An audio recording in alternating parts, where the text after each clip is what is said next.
Hi everyone and welcome back to the channel. Today I'll be reviewing and doing on-location testing of the Neewer Z2 Pro Flash and QPro Trigger. These combined offer fantastic value for money. And I know that flash isn't always what you would naturally come to mind when it comes to landscape and street photography, but it really can add another dimension to your images. And if you're looking to add powerful, versatile flash to your photography on location or in the studio, this could be the solution for you. So let's jump right into the quick review and the technical specs, and then we'll get on to location.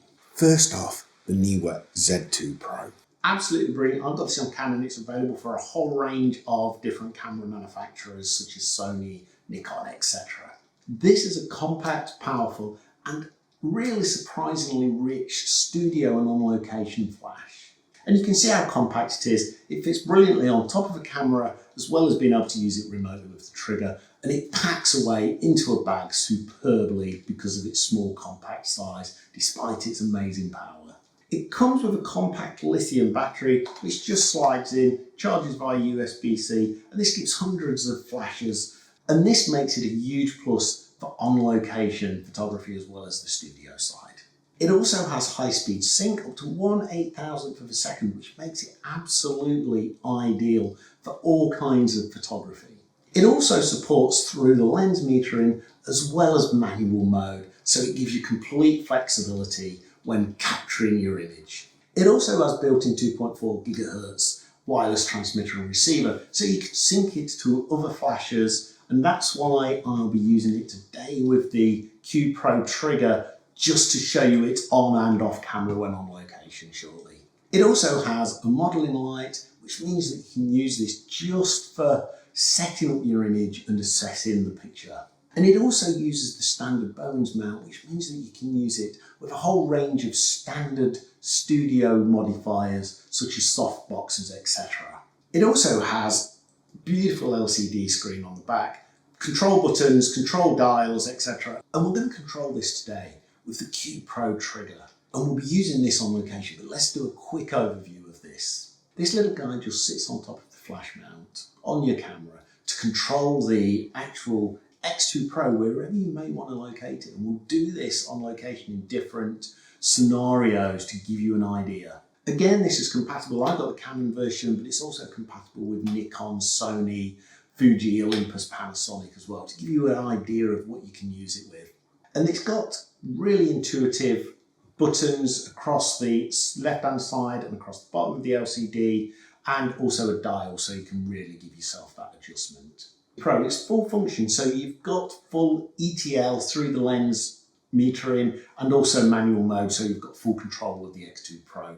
Again, it controls high-speed sync, so you've got all of that mastered. And it's got multi-flash capability, so you can wirelessly connect it to multiple flashes across multiple different zones as well. I'm just going to be using it with this today, and this multi-flash capability is fantastic for complex lighting scenarios that you may have. And the range is absolutely amazing. I believe it's up to 100 meters stated. Right, so let's go and test this on location. I'm going to go and do some street photography and a little bit of landscape photography just to show you how we can use the trigger and the flash. When I'm on location in a small town, I'm going to take some photographs here just before sunset and also just after sunset, so you get an idea of some of the ideas on how to use this flash. So the first thing I want to show you is just how you can use the flash to freeze the motion. I'm in a really windy valley at the moment. I hope it's not coming too much across the microphone, but it can really freeze the action. So I've got these flowers and they're really blowing through the wind.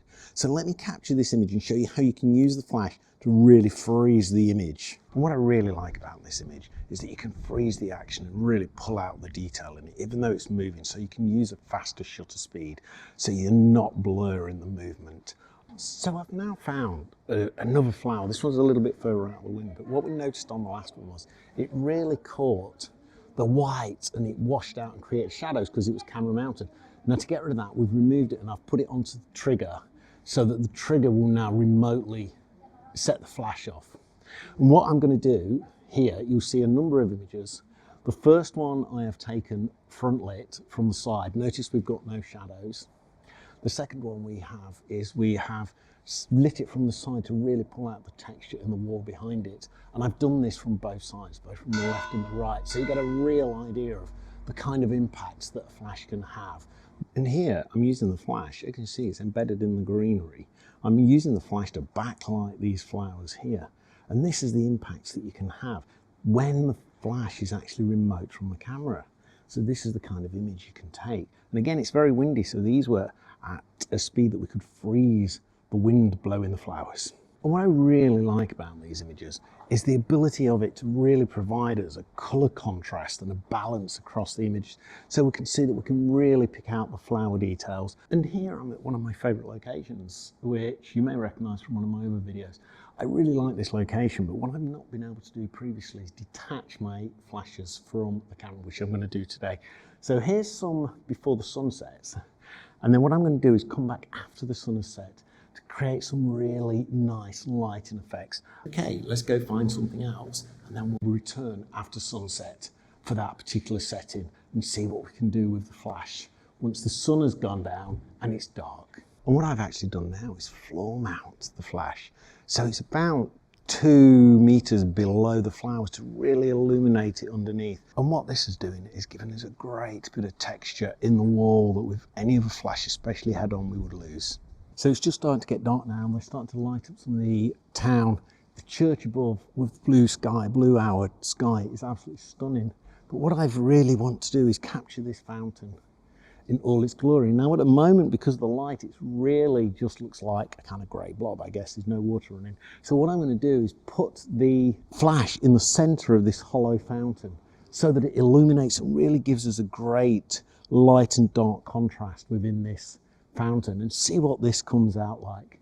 So here's a few images with the flash centered to one side and also centered right in the middle of the fountain. I guess I'm kind of quite lucky that there's no water today, but it's got the church tower lit up, illuminated in the background, and the blue hour sky. Really like this image. And what I've done here is use the flash to underlight the oranges, because it's February here in Spain, and I've used it to underlight the oranges in front of the lit church. And again, really love this image.